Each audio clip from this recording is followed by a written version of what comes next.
Modern day masculine man, take one. What makes a modern day masculine man? When you drink your liquor straight, a modern day.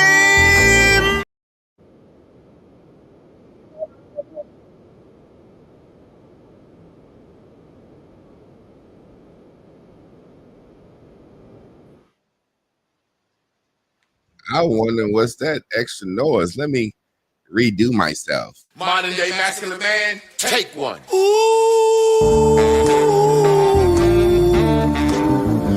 What makes a modern day masculine man? When you drink your liquor straight, a modern day masculine man. I pay all the bills and I tells my woman the truth. Got my shit together, do what I wanna do, say what I wanna say. I won't bend, I won't break, you are not me and I am not you. I kept it real, so now I can do what I wanna do. Modern masculine man. Welcome to Man School.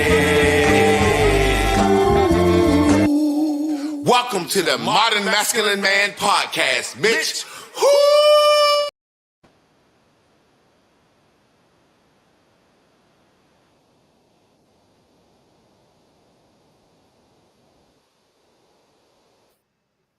What up, TRAB, baby? That right there was a lot going on. I ain't even know what the hell was happening just now, but it was a lot going on. What's up, fam? I just want to know, do we got clear sound? Can everybody hear me?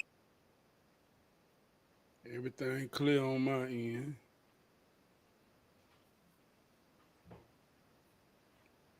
I'm in the building.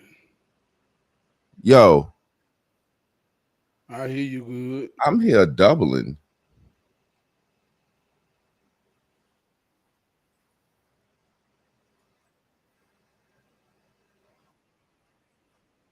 Can you hear me? I can hear you. Do you hear that doubling going back and forth? Let me see some. Let me see some.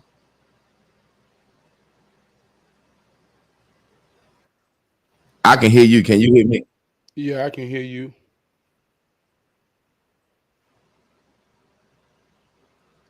It's something going on. I can't even begin to figure it out. But it's a double. It's a doubling I'm hearing.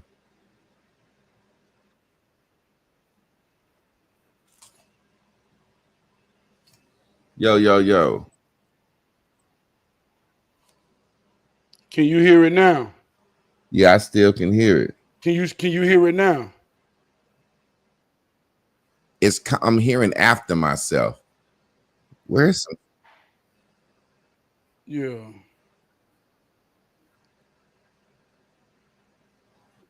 You good?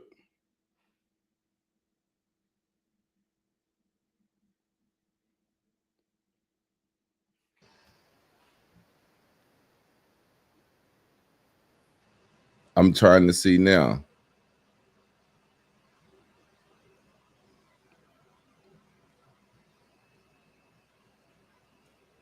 Yo, yo, yo.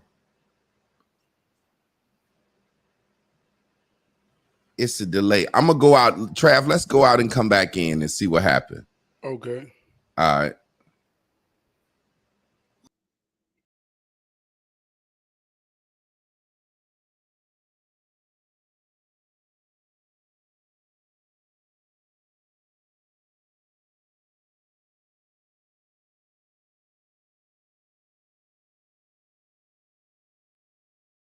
This shit finna be good. And they can't motherfucking stop it, bitch.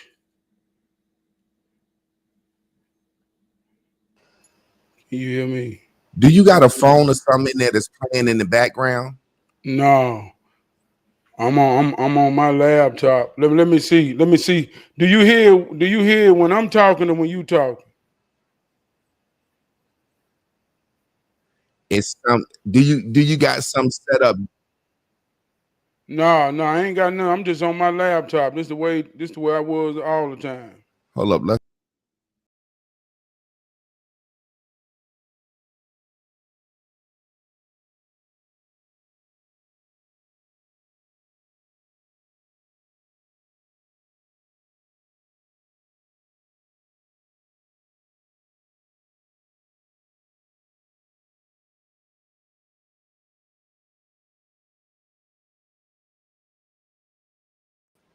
No plug-in headphones, do it. My God, let's see. Do I hear it again this time? Yeah. Where we at?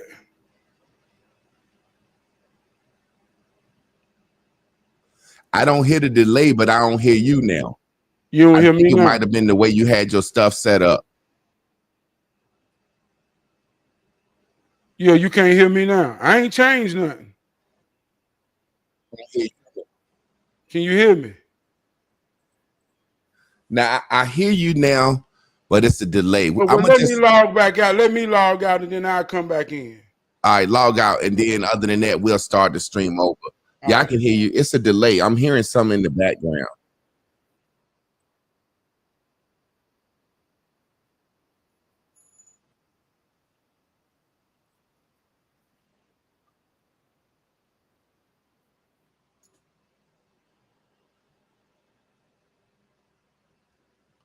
What up, family? Let's see. Do we hear the delay with him logged out?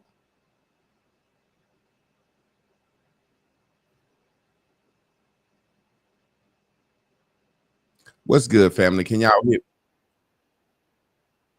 See that I'm hearing that delay. It's somewhere on my end. Let's see. It's something going on.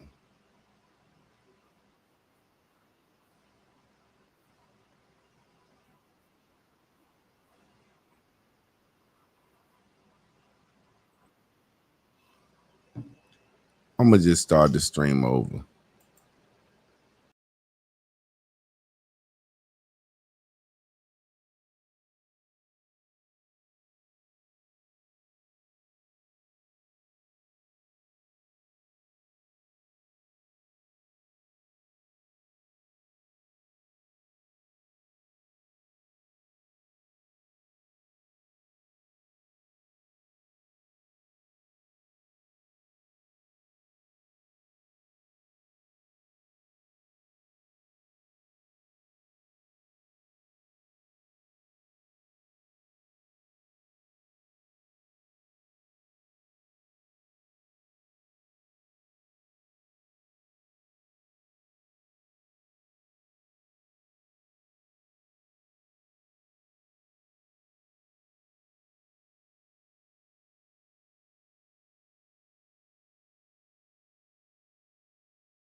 Trav, can you hear me?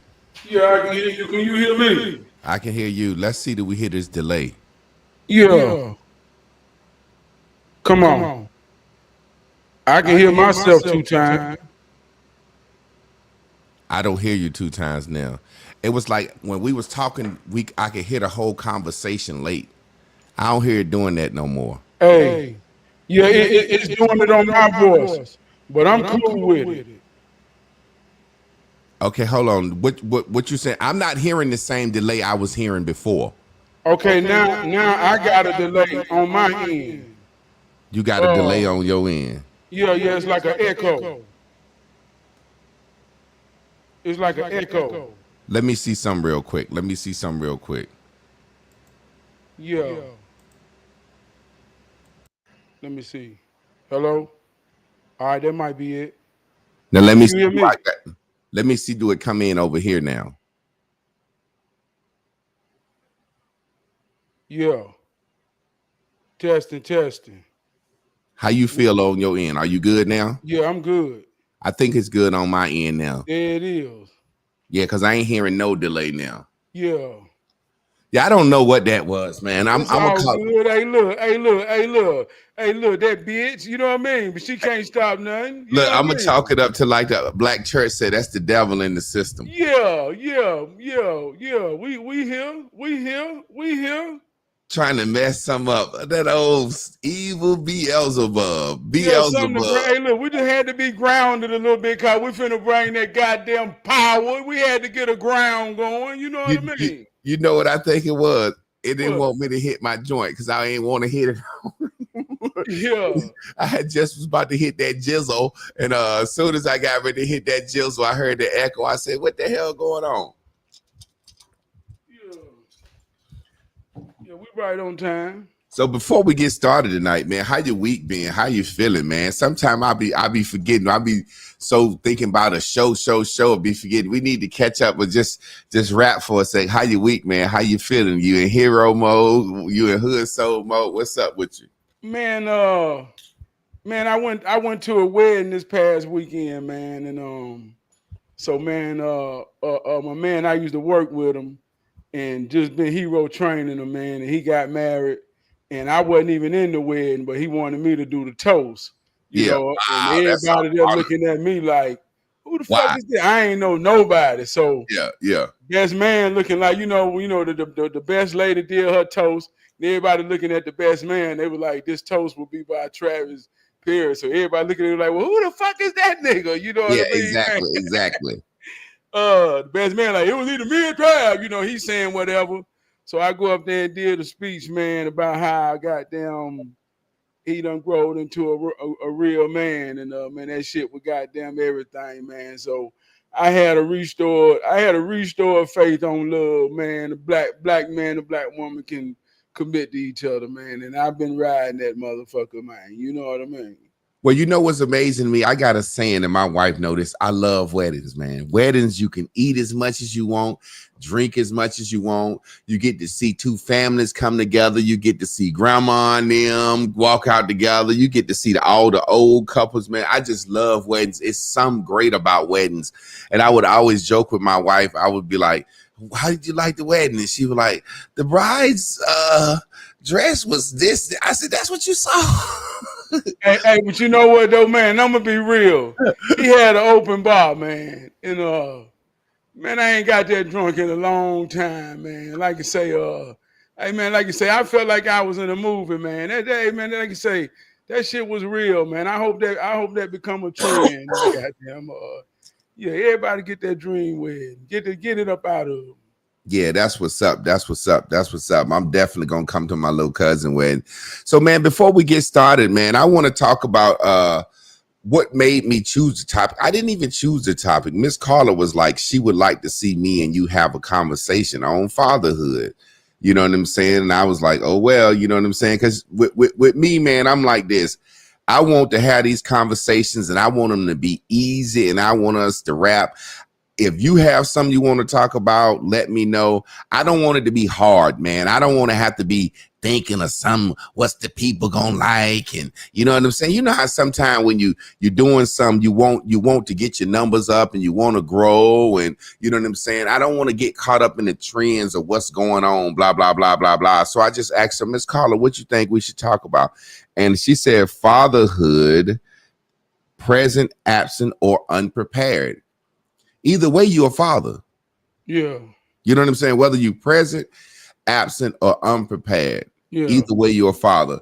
Yeah. So well, let me say this to the topic. Go ahead.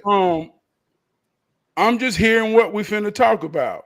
So I think that's one of the raw things about two brothers coming together to have a real conversation. This ain't no premeditation. If you stay ready, you ain't never got to get ready. Like you say, let's talk, man. So it don't matter what it is. Yeah. So Trav, I want to dive into perspectives of fatherhood. Me, first of all, I grew up without a father. You grew up with a father. So we're naturally going to have different perspectives on fatherhood. One thing I could say about when I met my father, which endeared me to my wife, I was 38 years old, and my wife tracked my aunt down on Facebook and set up some meeting, and we get to this house, and I see this lady walking down the street, and I just bust out crying. I feel like I was looking in the mirror, man. Yeah. And then this nigga come around the corner in a fucking 3-piece suit in the middle of June tall, looking just like me. And I'm saying to myself, damn, my friends always said either call me Grub, either Grub got on some sweatpants or he fucking dressed up like he going to church. So when I seen this nigga like that, man, it was just so amazing. And I went in the backyard and it was like an Antoine Fisher moment. It was like 100 family members, 150 people. And my aunt just walked me around and introduced me. And I shook each person's hand. This your cousin, this your great uncle. And it was such an overwhelming moment for me, man. About halfway through, I just broke down and like I had a panic attack and I had to get out of there. My aunt understood it. She said, well, let me take him in the house. This is too much for him. And it was kind of like, as I met each person, they was like, this your cousin. He went to school here. This person graduated here. This person is a musician. This person plays trumpet. Everybody in the family is a musician. Everybody could sing. Everybody was educated. And I was just feeling like, wow, I'm just meeting an entire half of my legacy. And all I could think about was some of you motherfuckers could have helped me out in life. That's all I could think about. And I don't know, it was a moment where I was mad at my dad, but I was more mad at my mother. And my mother didn't never badmouth my dad coming up. She just never encouraged it. And it was a weird situation. I thought another man was my father up until I was about 14 years old. So I wouldn't even knew.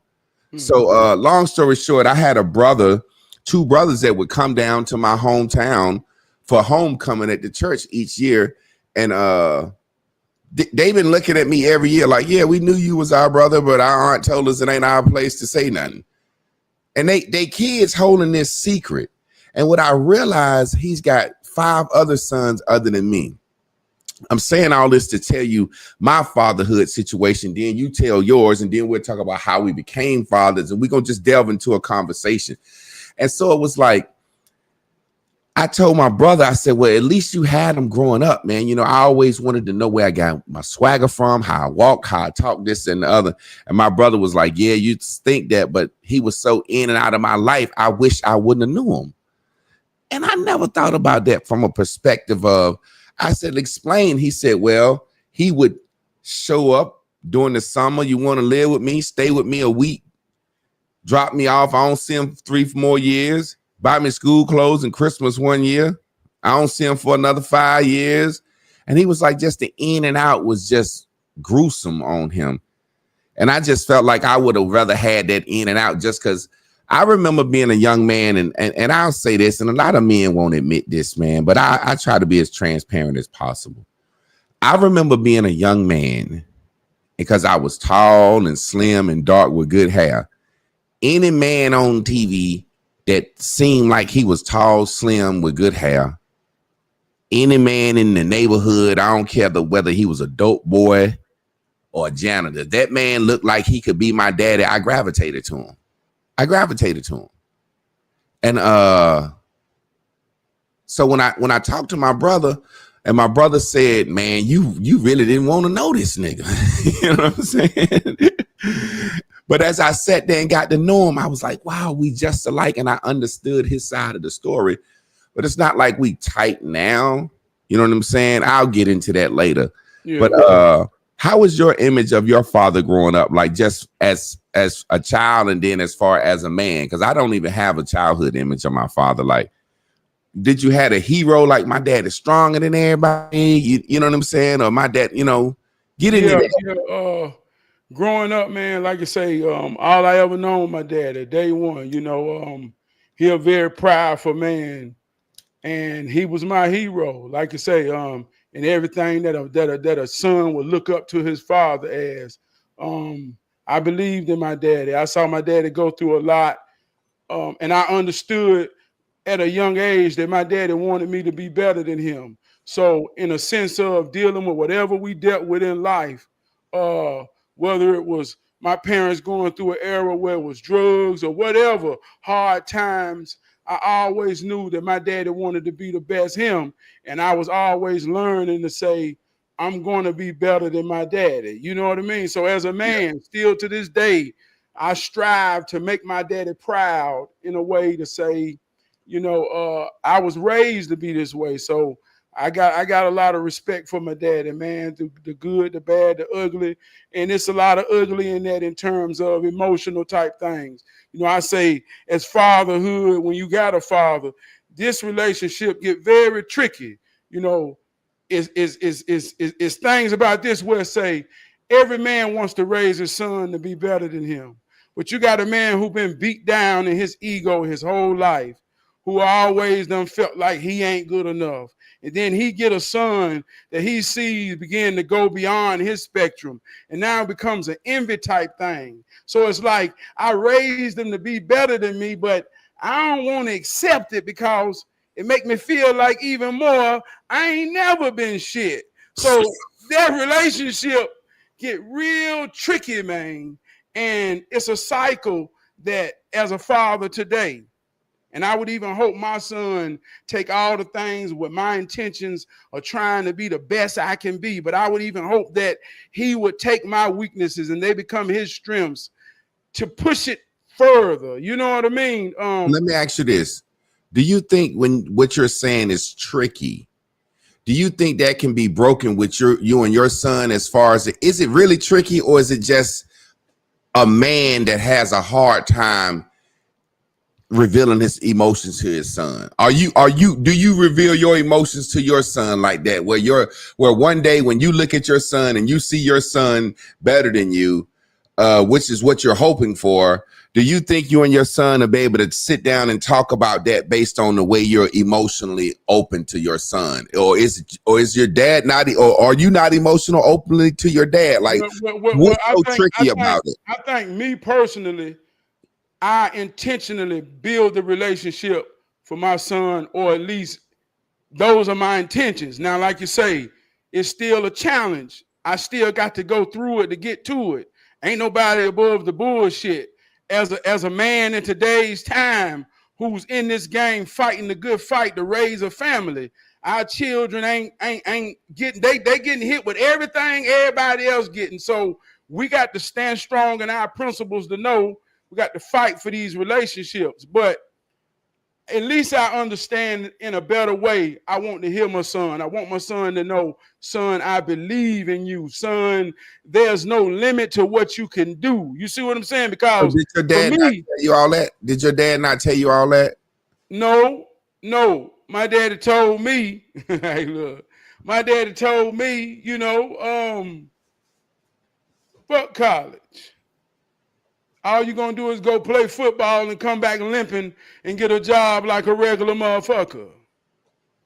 But I was academically gifted and played and was a 4-year MVP that could have potentially went way beyond athletics. That's why I want to prove so much right now, because I never got validated or made or the people that I strive to make proud ever see the potential.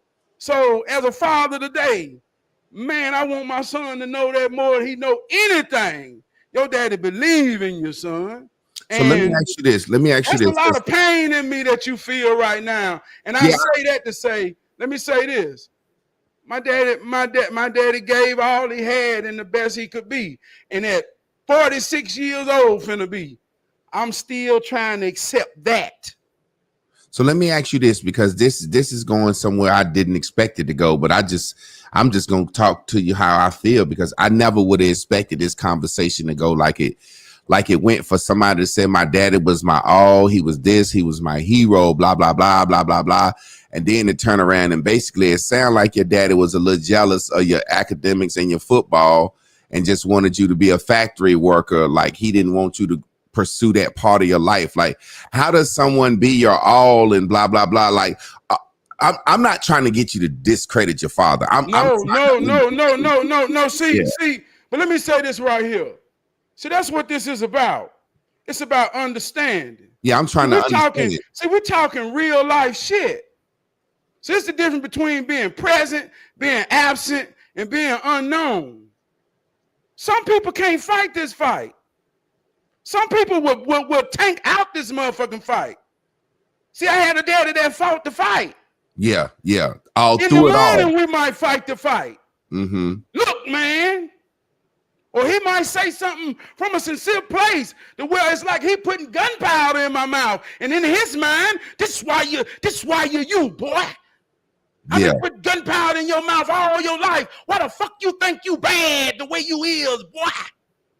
And I'm like, fuck that gunpowder, man. Tell me you love me. So the fight's still going on. So ain't nothing about life. Fucking peaches. Nah, this is what make it work. So it's almost like, let me give you what I hear. All right. It's like a loving daddy pit bull who just training his son to fight, and his son turns into a fighting bad world grand champion. But the son just like, well, daddy, why you ain't let me go do dog shows or do whatever I wanted to do? And the daddy like, motherfucker, you tough now because of me. You might have didn't go to college and play your sport, but you run the fucking plant because of me. Is that what you're saying? Yeah. And let me say this right here, man. Let me break it down how this works. Because I don't know where we're going, but I know where we at. It's a song on the radio. Say, baby, I'm a dog, I'm a mutt. Oh, oh, oh. Baby, I'm a dog, I'm a mutt. And we're saying we're a mutt with some type of goddamn I'm a mutt. Like do we understand what a fucking mutt is, man? Not a shitty dog, mixed breed. Don't know what the fuck it is. So, like we talk about, man, all babies start from sex. That ain't deep. All babies begin with sex. Baby, I'm a dog, I'm a mutt. Mutt. The soul can't keep no secret that behavior won't reveal. Hey, man, you said a real point.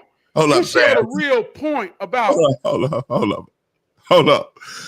This is the comedic side of me. I'm sitting here. I gotta stop. This shit real, man. Why you had to sing that shit so good and be so serious? Baby, I'm a dog. I'm a mutt. Hey, man, I love that shit, man. When I say, man, I ain't no goddamn mutt. You know what I mean, man? I'm a motherfucking thoroughbred, my nigga. I'm you like, understand? He finna talk shit about it. I said, hold on, this nigga sung this shit like he love this shit. Hey, look. Listen to what I'm telling y'all, man. We talking about fatherhood, man. I ain't no motherfucking mutt. I know what I'm made of. My dad is 70 years old, man. My dad done been through some shit, overcame some shit. Yeah. A real black man life that's free, prideful. Got a lot of pain in his heart that ain't gonna never be healed, but he a strong black man. Man, so I'm made from that shit. I study that shit to know, but his people don't got the reference. And man, like you say, the soul can't keep no secret that behavior won't reveal. Mm-hmm. And everybody done been through it, but look, right now you hear my voice. If you a father, man, come on, man, the baby got to know what they made of. Present, absent, or unprepared. They out there singing this shit. Baby, I'm a dog, I'm a mutt. Ooh, baby, take your time, baby, don't rush. Ooh, hey, I'm a motherfucking dog, I'm a mutt. You know what a fucking mutt is? Man, come on, y'all. But they telling the truth, man. They don't know what they saying, but that's what they are according to the way our family structures are today. You remember I said that's one of the things that I give you your superpower. You're a married man with kids by the same woman. No outside kids, and your white woman don't got no outside kids. That right there, that's like a superpower to me. You know what I'm saying? Let's get into present, absent, or unprepared. Because like I said, regardless, once that seed connect and that birth child is born, you're a father. You know what I'm saying? So whether you present, absent, or unprepared, what do you say to the question of, were you prepared? How tell the story when you had your first son, or your son is your oldest child, right? Okay, no. This is a deep story here, brother. I know you had a situation first, but get into your fatherhood story of how you became a father, and did you feel prepared or when this shit hit you? Because it hit me, and I'm a grown ass man. You didn't raise 2 sons, you know what I'm saying, stepsons, but that fatherhood shit hit me like a ton of bricks. But get into your fatherhood story, how you became a father and all that. Boy, it brought me to this moment. In 2004, me and my wife, she was my girlfriend then. Our first, she got pregnant. We went the whole 9 months. Baby was stillborn. Leading up to that, we had the baby shower. I had the whole nursery done. I mean, everything, man. I mean, went to the last appointment like, yeah, they finna induce labor, no heartbeat. So went through that. Went through that traumatic experience. And at that point, man, all I wanted, bro, was to be a father. So you were ready for it. Man. So from that point, for 5 years, we trying. And I mean literally every day, other than when nature don't allow. I mean, I'm target shooting. You know what I'm saying? Don't Man, make me all I laugh, want to be, man. Don't make me laugh. This is man, all I traumatic want to be story. is a daddy, dog. Right? All I want to be is a daddy. So that was 04. So 08 now, we get married. And that's why I know and I believe in order. It's an order. Wow. Order of certain things, man. This is deep where you going here, Trav. Order, man. And anything out of order has malfunction. This ain't got nothing to do with how you feel. This how it work. Right? So we're trying. We get married, right? Now, here goes some powerful thing that happened. On my birthday, my 28th birthday, I go to work. I'm a plant supervisor, plant manager, $28,100,000 a year at the top of my manufacturing career. That same year, I opened up for Lil Boosie here in Charlotte, and I made Lil Boosie understand this is my goddamn city up in here tonight, dog. You know what I'm saying? So I was at an all-time high. Yeah. But all I really wanted in my soul was to be a daddy, man. Yeah. So I lost my job on my birthday. Boom. Devastated. Get rushed to the hospital. High blood pressure, diabetes. I'm at my heaviest. I'm about 350. For real, but I'm living good. 28 years old. I ain't never sold dope. Got over $40,000 saved that I ain't got to touch. A leader in every aspect of life. I'm at my peak. Lost my job in the hospital. They telling me I'm about to die. First time in my life I ever been scared.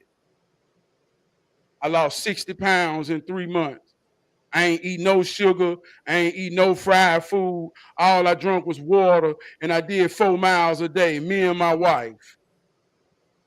Made some of the best music. I came out of the wilderness, Devon. I'm going somewhere about fatherhood, dog. It's real. And in the midst of that, man, I told my wife, I say, look, man, something happening. I say, something finna happen, right? I'm thinking my music finna take off. I'm thinking something finna take off. But in the midst of me becoming my best self, she got pregnant. Yeah. And it taught me, man, sometimes we gotta look. Sometimes what you think negative be necessary in every aspect of life, y'all. Fuck how you feel. This how it work. It takes some negative shit that you really think gonna destroy you to really happen to make it work. You just got to know what it is. For me, it was losing a child and losing a job that I thought I hung everything on.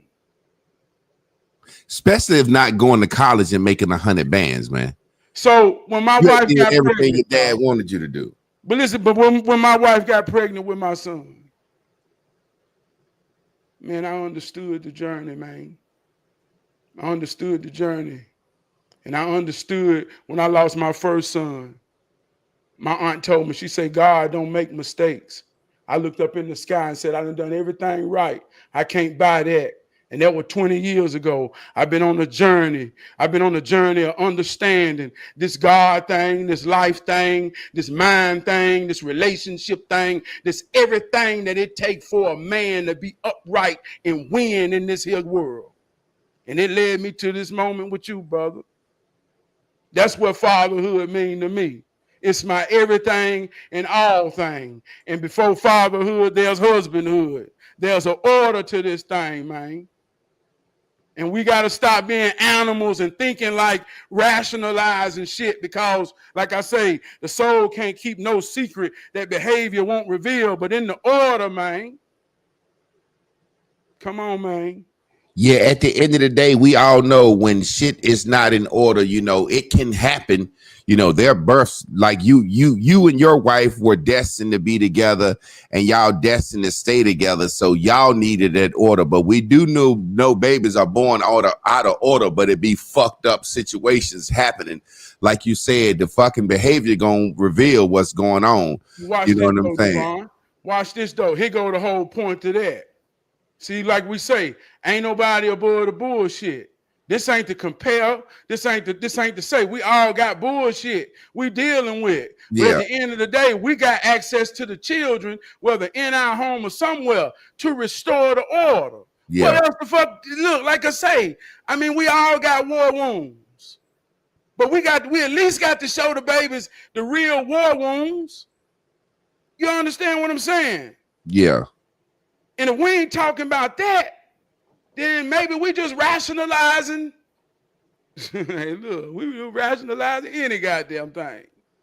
What's the hardest part about being a father? Expectations is the seed of disappointment.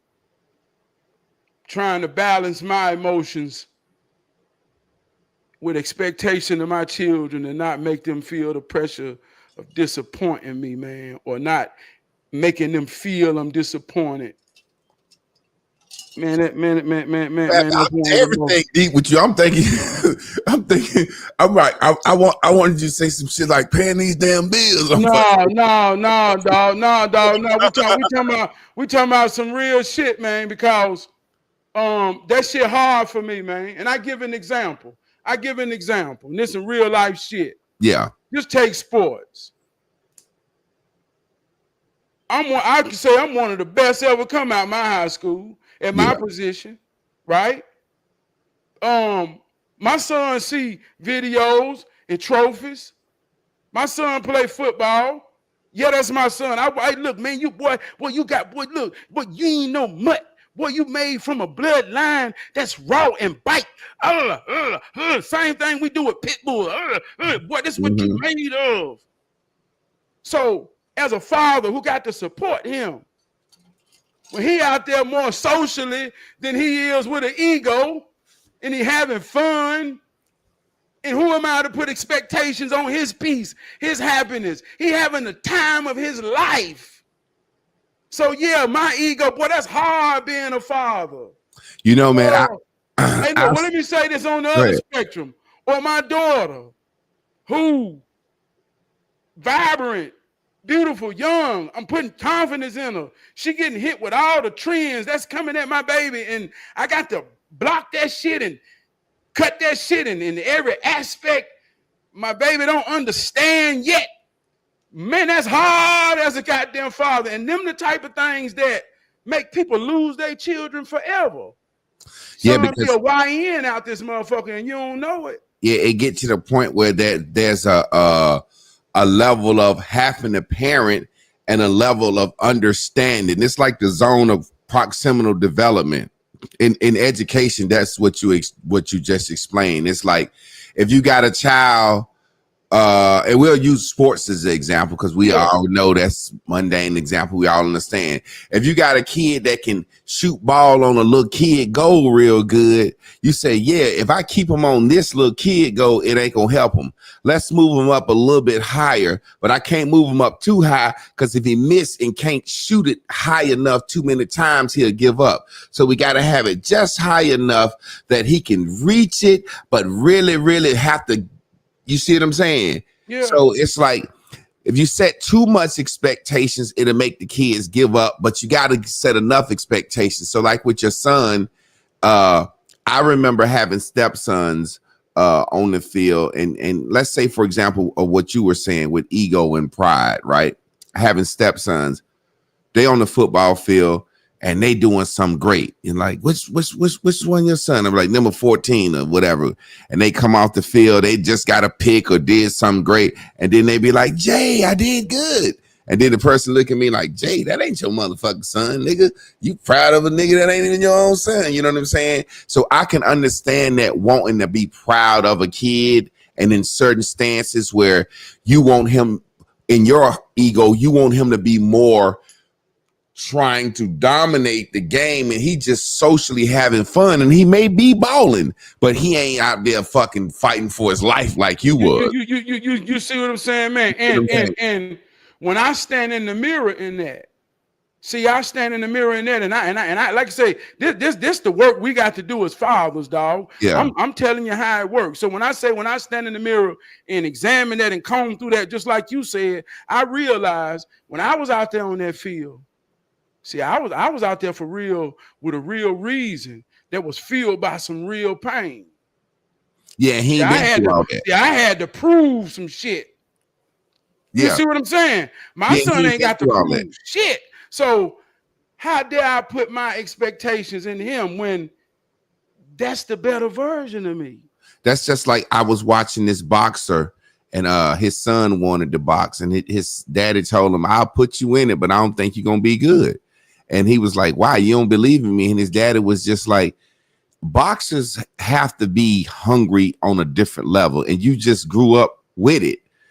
And I forgot the guy's name, but his son is actually a fucking beast. That was the whole point of the documentary, of him trying to prove to his daddy, like, I can work just as hard as you because I want to be as great as you without having to been poor and drugged through the fucking mud. And he's a great fighter now. I'm trying to figure out the motherfucking name. His daddy was a middleweight French. Shane Mosley. It wasn't Shane Mosley. It wasn't Shane. But I ain't gonna try to think on that shit. Yeah, but hey, let me make this point too, man. Like, since we talking about sports, tell you, like when we was growing up and we was playing throw 'em up, monk 'em up, right? We call him goddamn Killer Man. Yeah, Killer Man. That means you get a whole group of all the people and you throw up the ball and it hit the ground, and somebody got to pick it up and run it, knowing that the whole mob gonna tackle them. See, it was something happened in that game that brought out leadership and understanding. We knew who was gonna get the ball, and we knew who was scared to get the ball. Yeah. So when you're talking about fatherhood and leadership amongst men, and this is what hero train, this is what Bears and Bubbles, this is what masculine manhood is really all about. It's like, I'm a ball runner. I'm finna pick it up and see how bad you really want to tackle me, because I'm finna run up your chest. Let's go, right? But in that, even if a man ain't got that naturally, he at least get to be around it to examine it, to know the standard. And so he may not have the money to go buy his family everything like the other dude over there, but he got the principles of it. You understand what I'm saying, man? Trav, let me ask you something. I got to throw this out here. You know, I get on my psychology sometimes. We talking about fatherhood, and then we want to talk about the absence of fatherhood. Notice how you just said when you around that, even if you're not the tough kid that's going to run the ball, you get to see the standard. You get to see when you can jump in and try to tackle and help out and whatnot. Think about games. It's the exact opposite. You got to get your ass beat to be in this. The absence of fatherhood. Now, think about little boys in our own game. In order to be tough, you got to beat and do something. But they say you can be a part of this if you just survive an ass beating. Can't anybody survive an ass beating if you just don't kill them? Hey man, let me tell you something. Boy. Think about this, man. I thought about that when you said that throw him up shit. Like, hey, look, you triggering something in me when you say that goddamn survive. Hey, look, let me tell you something. And I want everybody to hear this tonight to know.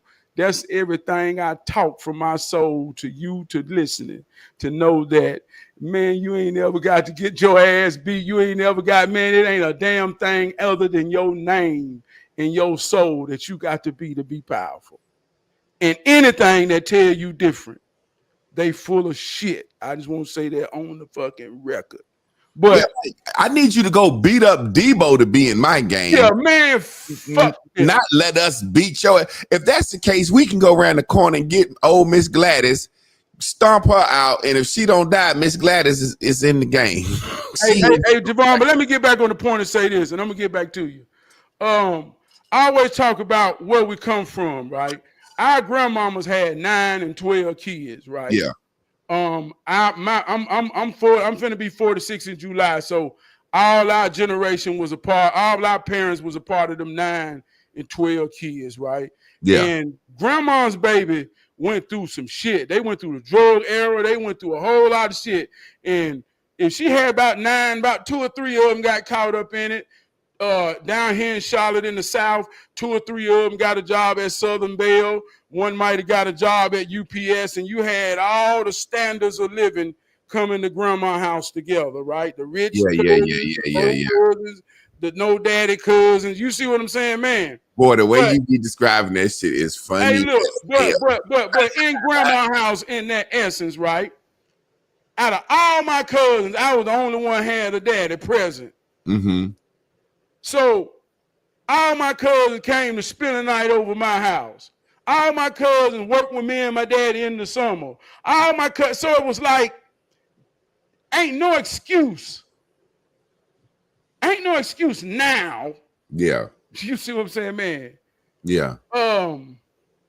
You know, that's what I say. Hey, look, I want to sing something. No, I ain't gonna sing nothing. Go ahead, sing, man. Sing your song. Hey, look, it's a powerful thing when you sing your own song. Hey, look, and I'm starting to feel good. But nah, go ahead though, man. But nah, look, but I cut all the bullshit, man.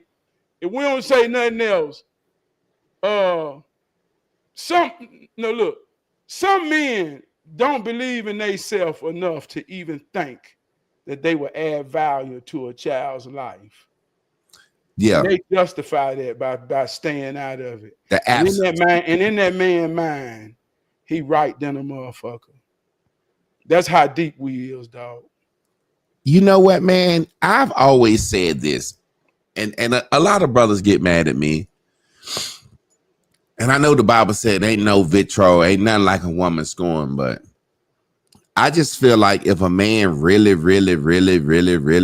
want to see his children and be in their life, and it's a woman that he didn't put dick to, and that they had some type of relationship for her to want to have his child, I feel like he can quarterback that. Now, he might have to humble himself and go through a little something, but I feel like a woman hold a child from a man when he won't do certain things that any woman would need. It's like getting a lick back.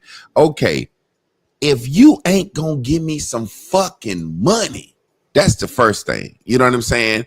I had a fatherhood class secretly online where I was reuniting families, and I done reunited some families, and there's some brothers that can attest to that.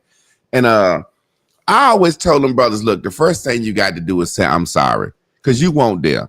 You weren't there when she had the baby. You didn't go to no doctor visits. So really the first thing you said was, bitch, you was cheating on me, or you don't know who your baby daddy is. That's the first statement you made to her. Then when you weren't there, this woman was by herself with this baby. And that's hard, leaving a hospital with a baby by your motherfucking self. And then this woman has had the responsibility, and you've been free. And that this baby's got a certain age, and it's got a nice little edge up, and you want to come around. And this woman is mad and she's angry. The first thing you need to say is, I'm sorry for the times that I won't hear. From there, y'all need to have a real discussion about how this baby was conceived. Was you a jump off? Was you somebody that I was in love with? Did I lead you on? Were we living together? Were we saying we're going to get married? What? And then I said, from there, what you got to do is tell this woman, now I'm going to be some type of asset to your life.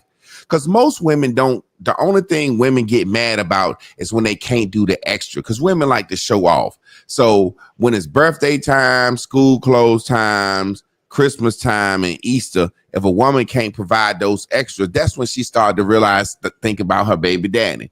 So at the minimum, you can come in and say, I'm going to provide birthday, Christmas, Easter, and school clothes.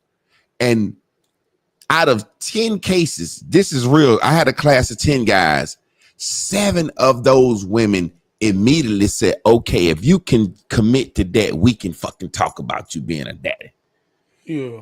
3 of them said it won't, but I know they didn't come at it. So I just want to go this far as to say what you said. If you don't have that thing in you that think you'll be valuable to a child, you will do that. Now I know there are men that fight for their children every day, but for the most part, motherfuckers ain't fighting to see their kids. They using that woman keep me away as an excuse, man. What you think about that? Hey, look, this ain't this ain't deep. This ain't no deep shit, y'all. And don't make this deep. Listen to what I'm saying. Listen to what I'm saying. When a man witness his seed come out of a woman, that's him witnessing God. And I'm telling you, this ain't deep. Any man that stood there in the hospital and watched his baby come out of a woman, something happens that humbles you, knows you, and makes you give you your assignment to say, God damn it, I'm locked in. I promise you. Now, as powerful as that is, a whole lot of daddies ain't witnessed God.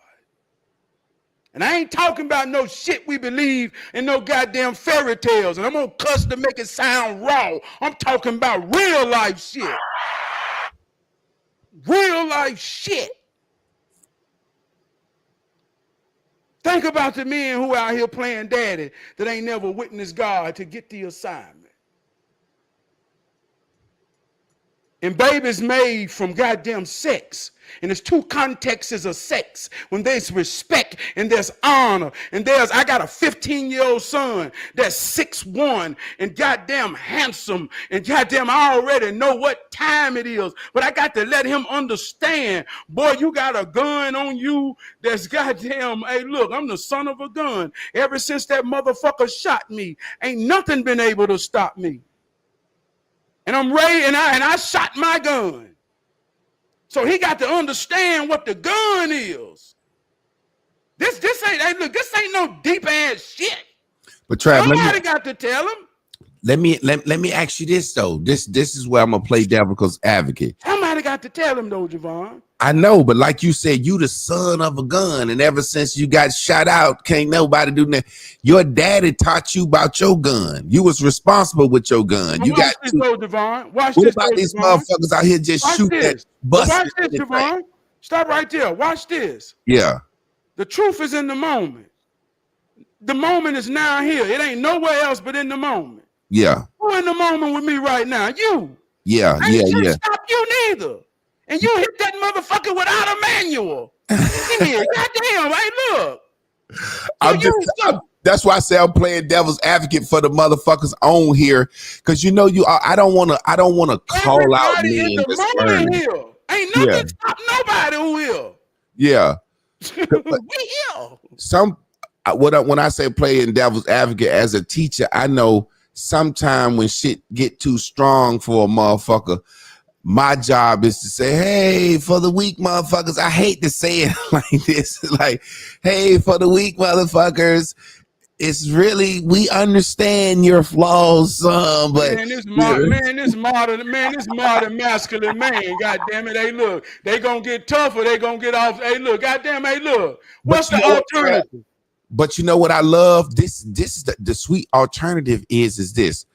I like having a show with you because so many years I have yelled and screamed and fucking please listen and preached and sang and sweat.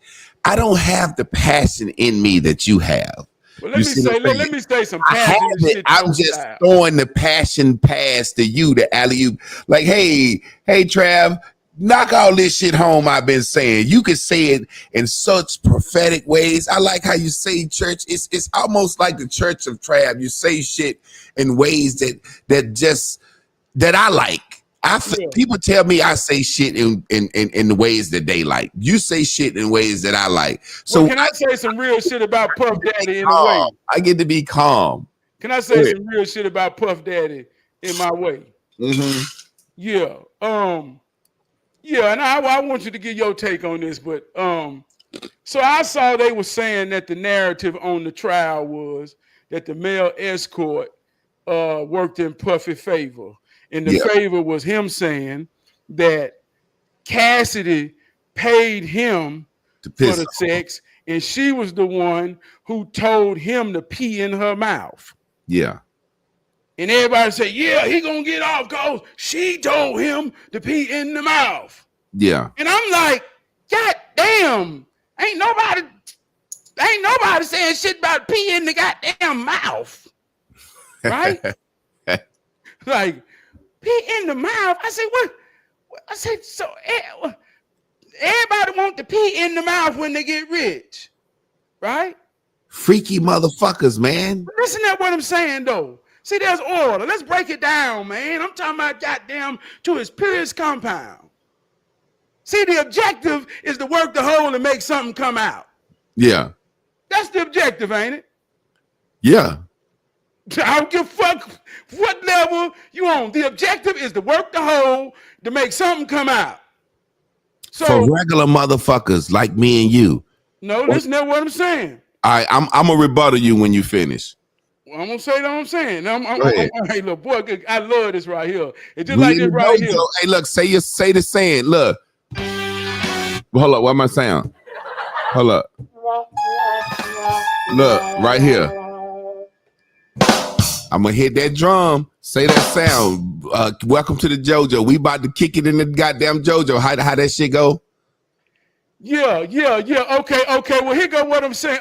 Yeah. You said we two masters. Yeah. One dojo, two styles of goddamn judo. Let's kick our shit. Hey, kick your shit on it. Go ahead. I'm gonna rebuttal you when you finish. Right? The objective is to work the hole and make it come out. Mm-hmm. The confidence of a man, the ego of a man, and knowing what he give. Yeah. See what he give. See the gun. See what he give. And when you give that thing raw, man, yeah, the power is in who receiving and what's being received. So if you ain't coming from that perspective, and you are a receiving type motherfucker all the time, I don't know. You understand what I'm saying, man? So I'm saying you can't never get away from the objective. It's like if I meet you at the racetrack, I don't give a fuck if you using goddamn carburetor or fuel injection. We talking about fuel, air, and motherfucking fire. We gonna race. We gonna race. Fuel, air, and fire. I don't give a fuck how you combine it. You can't get above power. That's what causes power. So the objective. Mm-hmm. Now, when you get into peeing in the mouth and all this shit, and like you say, man, come on, is we really rationalizing animalistic type of shit? And then we don't realize why fatherhood and young niggas and whole bitches is goddamn a reality? Come on, man. Now you see why I always talking about. I ain't talking no social media shit. I'm talking real life. Now you see why I always said I wish they wouldn't have never let niggas on TV, radio, movies, or professional sports. I'm talking about these 12-year-old daughters went to eat pussy. Yeah. I'm talking for real. We don't understand. We ain't even, man, look. Man, Puffy gonna get off because he didn't want the one that said pee in the mouth. Mm-hmm. Now see me, I think he gonna get off just because I like to predict shit. I don't condone none of that shit, but this is what I'll say in the dojo, because we kicking it back and forth in the dojo. Me and you are regular men with regular appetites, regular tastes, and our tastes are still different. When you let a nigga get money, he act white. I have said this forever, Trav. Religion, politics, and entertainment is for pedophilia and freakazoid shit. Because anytime where you have power and control, your sexual nature is going to get so deviant. So say, for example, these motherfuckers have had the most beautiful women you can ever think of having. You see what I'm saying? You a married man who has had a child by one woman, two children. Y'all have lost a child together, went to a traumatic experience together, and y'all have a bond that you feel like to sleep around on her would take your integrity down, whether she knew it or not. You see what I'm saying? So your perspective, these motherfuckers are rich. They done been in orgies. They can't even get hard off a woman no more. He needed to see that man piss in his girl mouth. So he's sitting back and she wanted to get pissed in the mouth. He didn't even know he was going to like it till she got pissed in the mouth. And this shit is normal and has become normalized in our culture. The same way that music and entertainment and us being on TV, the shit you were singing earlier, I'm a dog, I'm a mutt. We singing this shit like being a mutt is being normalized. What do we call a what do we call a bitch in college or young? A smut. That's a smut bitch. You know what I'm saying? This shit is being normalized. What we don't realize, Cassie was $1 million smut. She's $1 million smut that got paid. I don't think he should get off. I just think when it's all said and done, in the fairness of the world, I think he is going to get off. I just prophesied that. You know what I'm saying? I've been saying that. I've been saying that way before this shit came out, even after he beat her. You know what I'm saying? So this shit is normalized now. I really don't give a fuck. I just hope we paying attention to get something. It's like, just like, man, all this is a result of you don't have to worry about your daughter and your son. I ain't mean to cut you off. To get back to caveat back to our point, because we both agreeing. All of this shit is a result of no fatherhood. Now I'm gonna use one of your examples, like one of your stories, like you would tell. It was a lot of shit going on in Chicago in the goddamn projects, but James Evans' kids won't gonna get involved in that shit. And when they did, they stepped up and stepped that shit out. So fatherhood is the motherfucking protector from all that shit, but the absence of fatherhood is the motherfucking breeding ground for all that shit. Why little girls run to the street behind grown men early? Why little boys chase these grown men who can turn them on to a vision of life, dreams, or dope boys in the hood? That shit ain't nothing. But the absence of fatherhood is what creates that. But you grew up around all that shit, and I think you said maybe some people in your family was into that shit, but you never got into that shit because of the fatherhood, the protective. It's like a goddamn umbrella or something over your head. Over mine or yours? Yours, because of your father, the fatherhood and the protective umbrella you got, like you just said earlier. All that shit coming at your daughter. She young. You remember you said she fine. Yeah. You got to karate chop that shit down. That protective fatherhood is what's going to stop the diddiness of the world, for lack of a better word. But that diddiness is going to chew motherfuckers without no father up. Yeah. Hey, look. I'm gonna give you a real life example, right? And my story kind of crazy. When I was in the 6th grade, right? All my friends in the neighborhood, I grew up in Hidden Valley here in Charlotte. And I know people heard Hidden Valley Kings, but all that's a lie. Hidden Valley was like, if you stayed in Hidden Valley, you had 2 parents, you was damn near the Huxtables of Charlotte, North Carolina. I ain't shit gangster about, man, there was some real black people and black families. But anyway, I grew up in Hidden Valley. And all my friends was in the 9th grade when I was in the 6th grade. And so in the 9th grade, they started getting their license. It was right when so funkified. And so my daddy saw me grow up with them ever since we done growed up. But I'm the same size. So I was like, Dad, they going to the club. Can I go to the club? And he say, yeah. He say, what time the club closed? I said, they said 2. So that was my curfew. Be home at 2:30. I'm in the 6th grade. My curfew 2:30. This ain't no goddamn lie. Right? Hey, look. So I'm getting exposed to a lot of shit Cause I guess my daddy trusts me, and I'm scared as hell of my daddy. But it was one time in high school, my homeboy, we were going to Hooters, and I wasn't driving yet, but I was still riding. And I said, Daddy, we going to Hooters.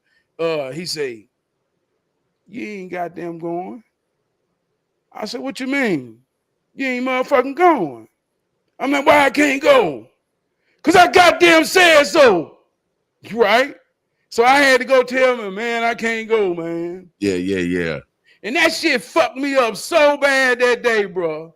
To this day, when I don't want to go, I can't go. I can hit that switch in my mind and be like, man, I ain't got to go nowhere where everybody else go. That nigga taught me a lesson, man. And I really thought at the time he was just being an asshole. So I ain't want, and I'm telling that story to say, I ain't making this shit sound magical. I ain't making this shit sound, it's it practical. ain't deep. It's just fucking having intentions of wanting your child to be the best they can goddamn be. That ain't deep.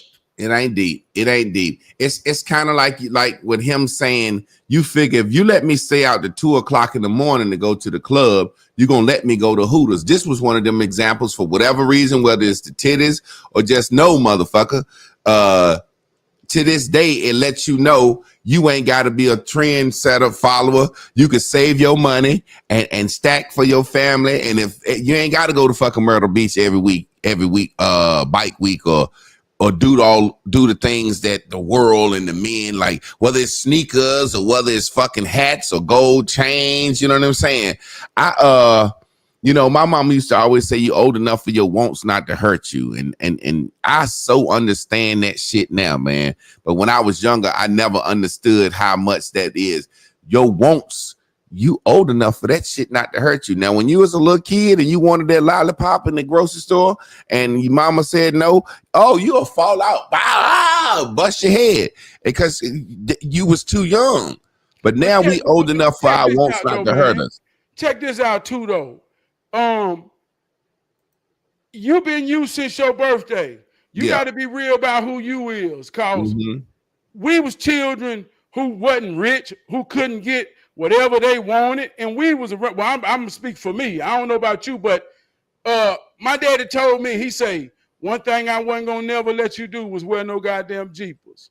He said, I ain't give a damn. I wasn't gonna buy you no $100 shoes, but I told myself you wasn't gonna wear no Jeepers. And I remember one time Pick and Pay sold Converse. And I was like, man, why we going to Pick and Pay? He was like, they sell goddamn Converse.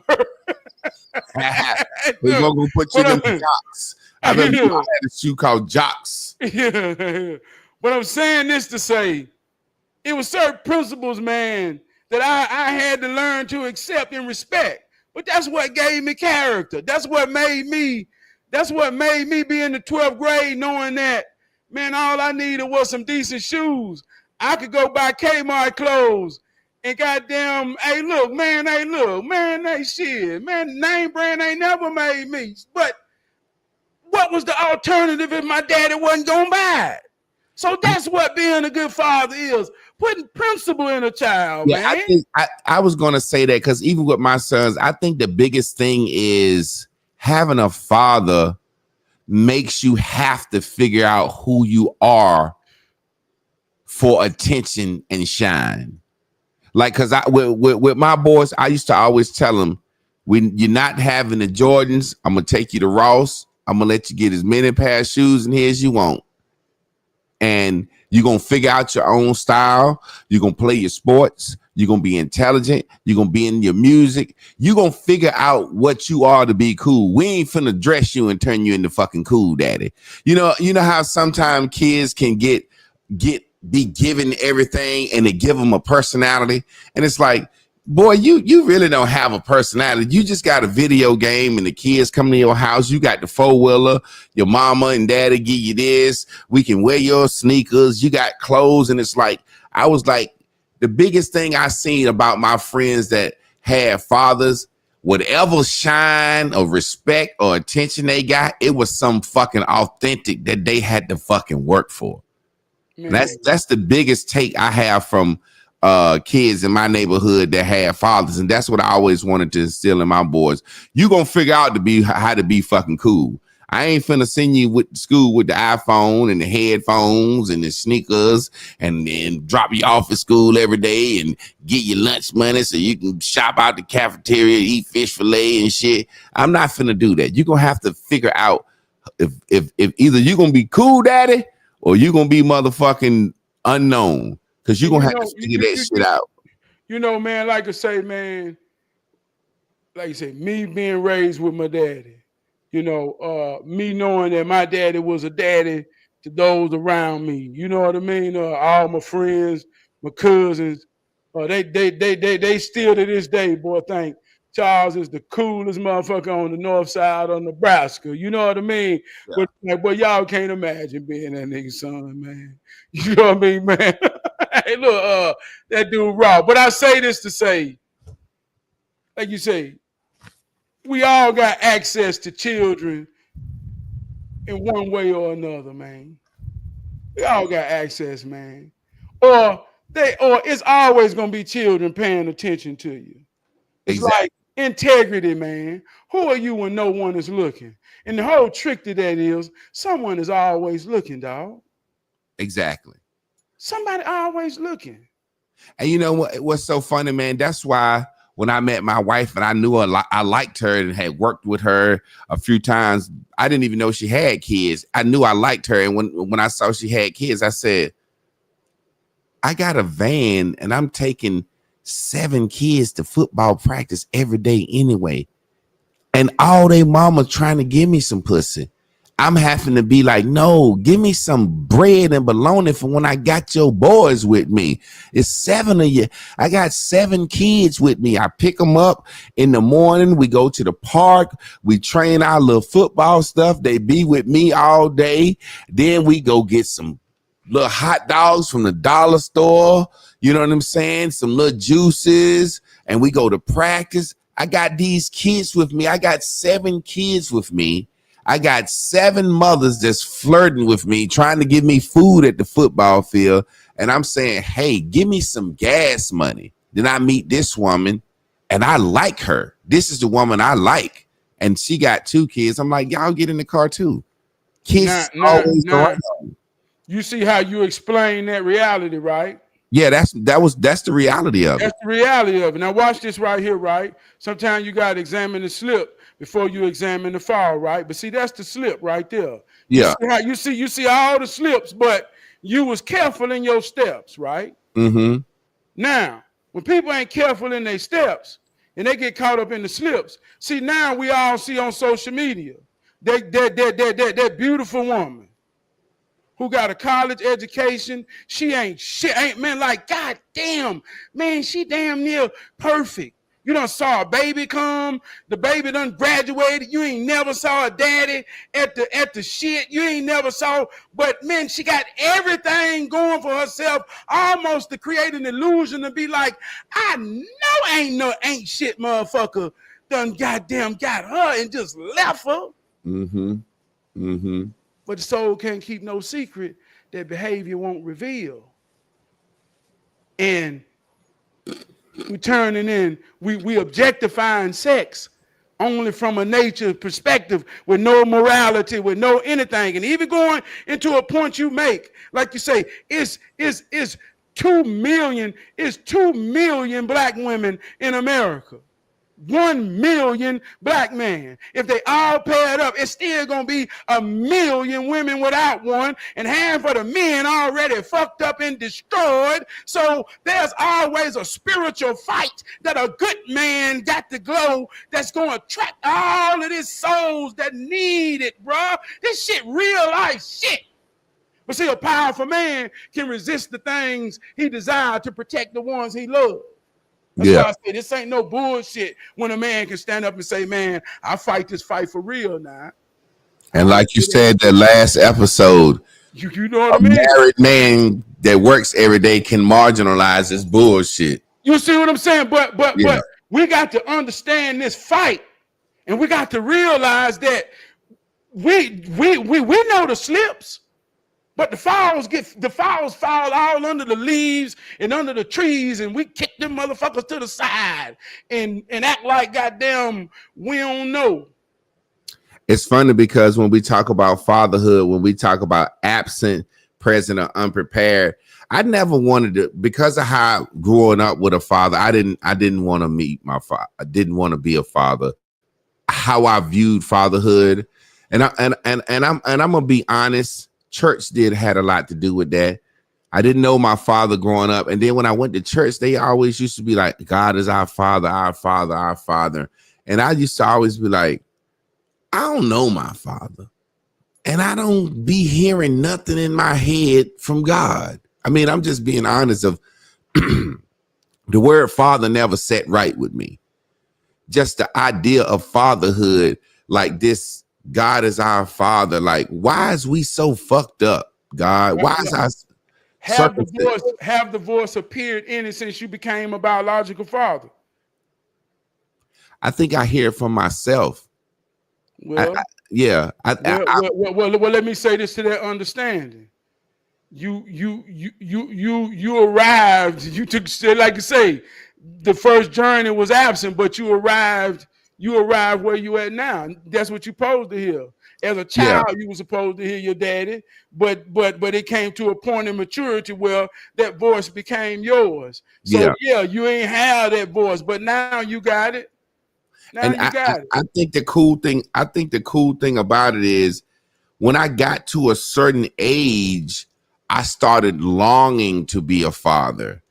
And I knew I don't know if it was just wanting to see my face in another person's for ego, if I wanted to make sure my balls worked, or if I was longing to be a father. You know, I got 4 goddaughters, so I always wanted a daughter. You know what I'm saying? But growing up, I always was the guy that was careful about sex and using condoms, and I just always felt like growing up, the men in my family, my uncles were loose with their meat to a certain extent. They all were married, but they had side children. And all they talked about was how child support and loose dick will destroy your life. That's a saying in my family. Just you buy more, you can't buy more than one chicken. So I just was always scared of child support and going to jail. I seen these niggas in and out of jail for child support, arguing back and forth. It just made me say, man, I don't want to have no children with a woman unless I was married. And then when I got married, my woman had children. So I was like, I'm cool with that. And then I got to a certain age where I really wanted to be a father. So I always shunned fatherhood. Like you say, your hopes and dreams was to be a father because you had a father. Let's say me growing up in my lane of being a good young man, in a sense, athlete, good grades. Well, everybody that I associated with, whether it was football or whatever, we all had discipline. We all had a structure. And I'll say this, in high school, we all got more girls than anybody who wasn't us, right? But we just had discipline. Mm-hmm. We understood. We kept, you understand what I'm saying, man? I don't think it was about more or less. It was about any vibrant man growing up, even now in today's time, any young man that has confidence. Yeah. And it comes out of him in a glow type of way. That's what caused attraction. Through the misnumberization, he will attract more women than he can even know and understand if he don't have confidence right now. Yeah. That's just how it works. So a young man 16, if he get his license and he confident and he cute, he gonna get him some. I don't think you can stop it unless he just tunnel vision in a sport and you marginalize everywhere he ain't. You understand what I'm saying? You can't stop that, man. But I'm saying this to say, it's about the discipline. Yeah. And it's some dudes that they say, man, I had a girlfriend, man, she got pregnant. But they daddies. They best of their situation. Whether they with the mama or not, they daddies. Yeah. But when you talk about absent, see, absent is a real thing. And absent always is associated with shame. See, some men be absent. He a good man, but he got a family. And he don't know how to, that thing that get real tricky, dickhead. You see what I'm saying? Yeah. And he damned if he do and he damned if he don't. So sometimes he will and sometimes he won't. But according on whose perspective that is. You see what I'm saying, man? So yeah. That's when it comes to that shame. And she's shame. I just recently went through a situation with a partner I'm doing one-on-one with, and I told him I was going to use this story for this conversation. He was married, and him and his wife, she had a kid when they came together. He had a kid when they came together. So they came together with a blended family. And basically he wanted more kids, and she was saying she wanted more kids, but she really had her tubes tied. Long story short, he found out about it, didn't say nothing. He went and got another woman pregnant, had a baby. Wife like, don't bring this baby in my house. I ain't gonna be a part of this situation, blah, blah, blah. And the thing that shit was so funny, because when I was talking to him and her together, he done told her, you gonna goddamn grow breast milk and learn and fucking nurse the child if I say so. You ain't gonna tell me I ain't gonna bring my child in my house that I, made with an outside woman, and I pay these bills. And she like, you can be a father. Why you got to bring the child in this house? And he's leaving her. You know what I'm saying? And it's a situation where, how you was talking about marginalizing your bullshit. It's like, this man is actually finna have to leave his family, the child he got with her, just to be a father to his new child. And it's so crazy of how we put these children in these situations. Like, I got brothers that I don't know, man. You know what I'm saying? Let me say this about you, about my man. And ain't nothing you can tell him. Ain't no right answer for how he got to deal with this shit. Yeah, it won't. I say, like you say, ain't no right answer. Ain't nothing nobody came ready to tell you how the fuck to do it. Mm-hmm. You gotta, hey, look, get it how you live, and whatever balance is, you got to define that at that moment. But first of all, you got to accept you done fucked up. Mm-hmm. Ain't no right answer. So that and like, I got friends in that situation. Ain't no right answer. But now you got to deal with the hurt. You got to deal with everything the best way you can. And see, this is the power of life. Let me show you this. This is the power of life. See, there's power in simplicity. 2 + 2 is 4.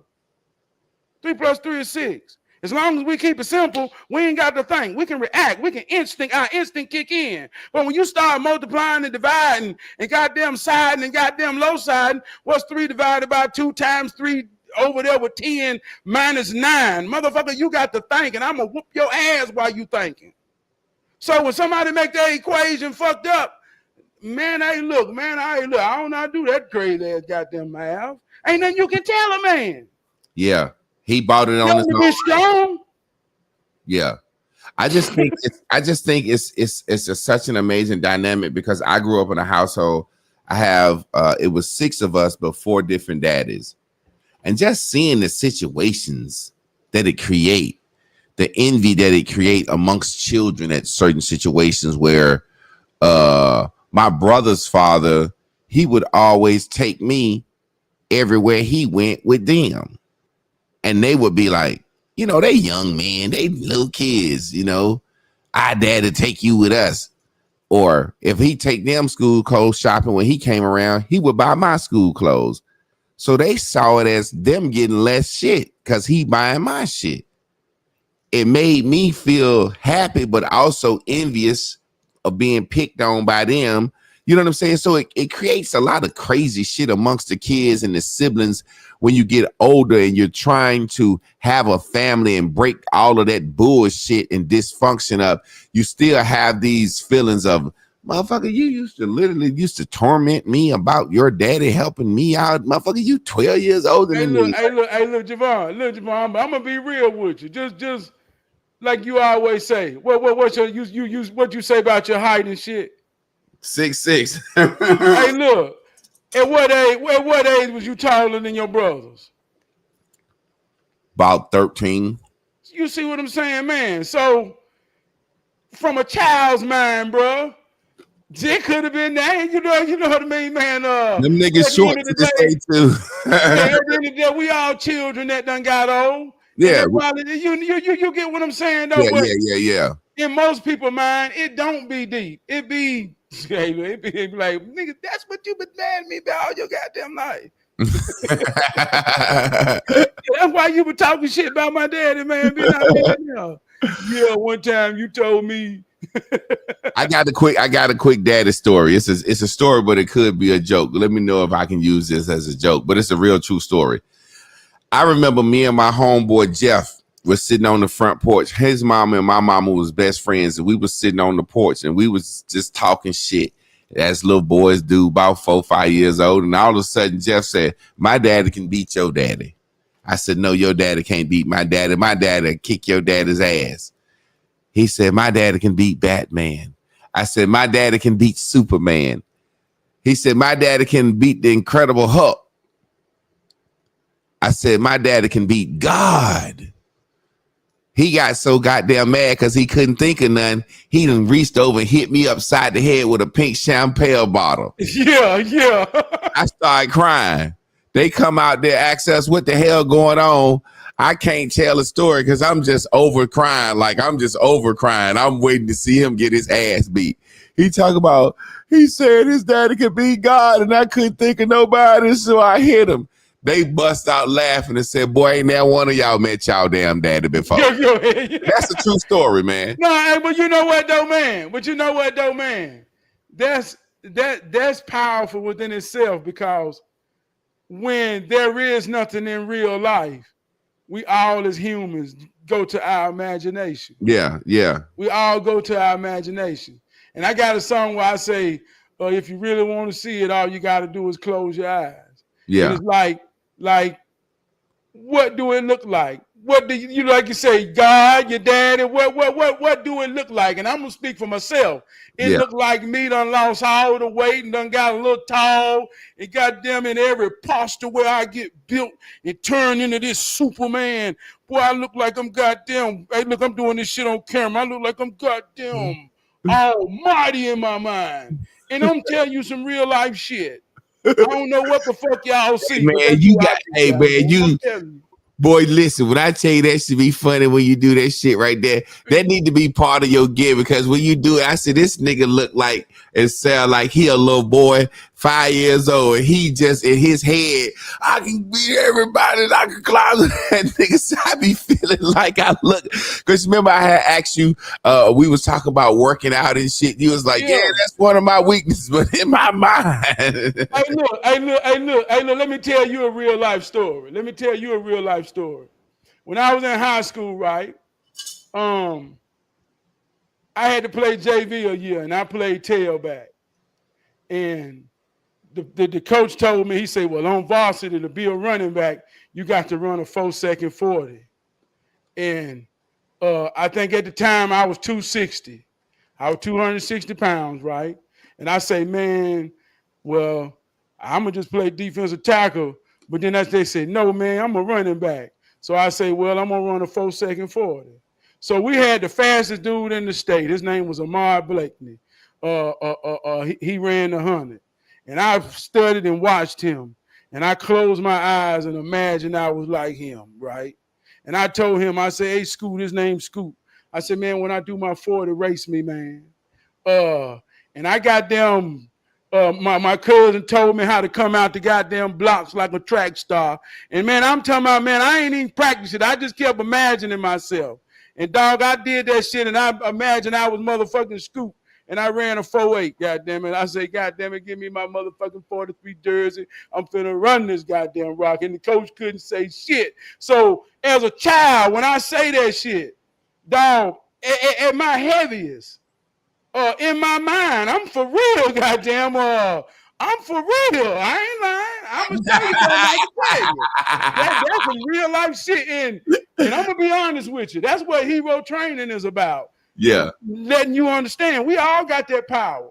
And if Yeah. you see yourself as a man being an almighty father and your children loving you, then I promise you every time you wake up and run the play, man, it's a first down and touchdown to getting them touchdowns where you touch down at that doorstep and your baby hug you or you look at your baby and it's a mutual respect.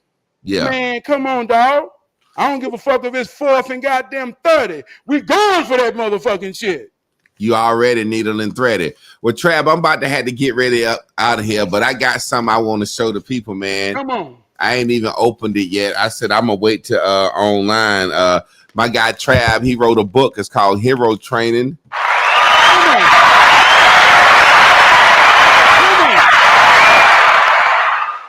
And I'm very proud of it, man. I'm gonna open this thing up online.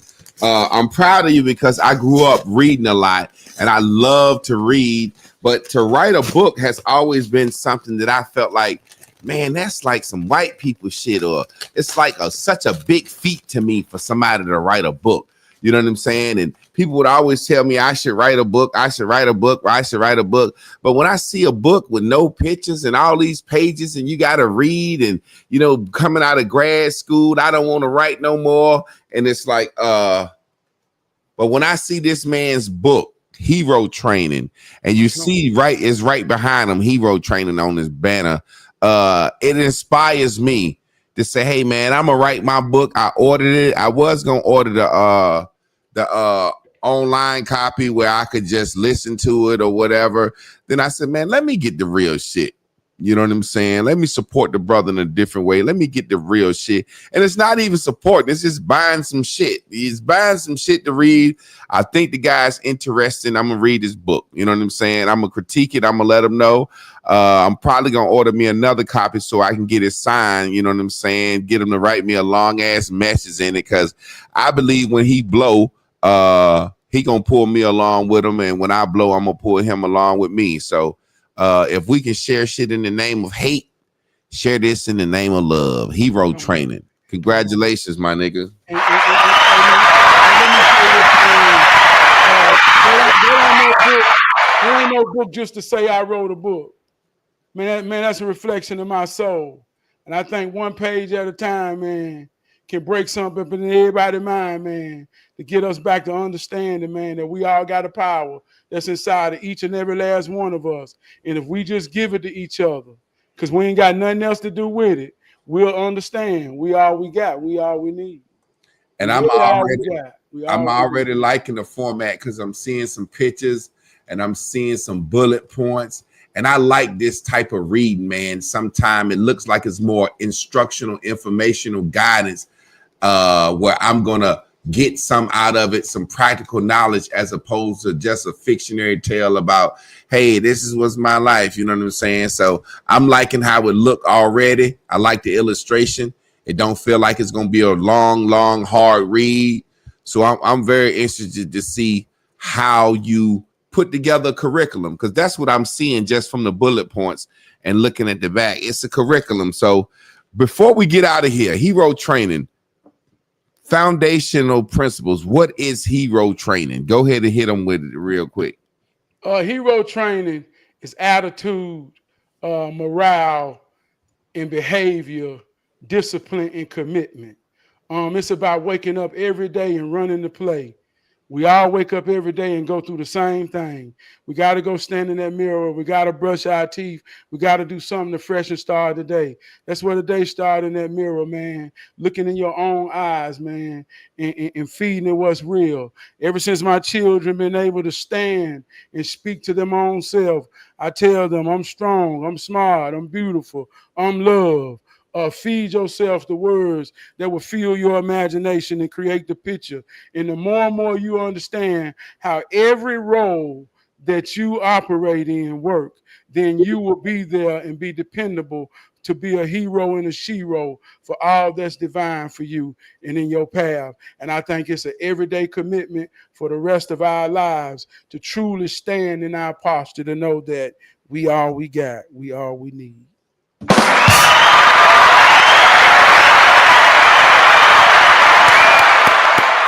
Appreciate you, brother. I Well, love there you. it is. You know what I'm saying? Y'all already know what time it is. Y'all stay tuned in, tapped in, and turned on. I see y'all tomorrow night with my co-host, Miss Carla. I appreciate my guy, Trav. Trav, tell them where they can get the book from. Amazon.com, Hero Training, The Power of Perspective. Get that, man. Like I say, it's the real deal. It ain't about me. It's about you understanding you. Y'all already know what time it is. We gon' business on up out of here. Peace. Let me go out to my wasn't Modern day masculine man, take one.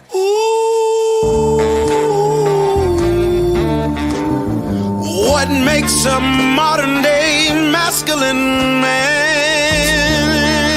When you drink your liquor straight, a modern day masculine man. I pay all the bills and I tells my woman the truth. Got my shit together, do what I wanna do, say what I wanna say. I won't break you, or not me, and I am not you. I kept it real, so now I can do what I wanna do.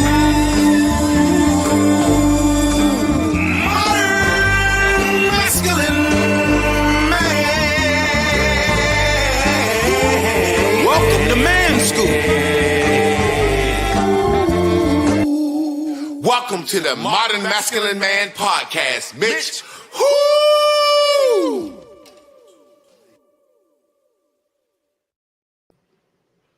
Boy, that shit was real though, man. Man, this shit real though, man. I love the hell out of you, brother. For real, though.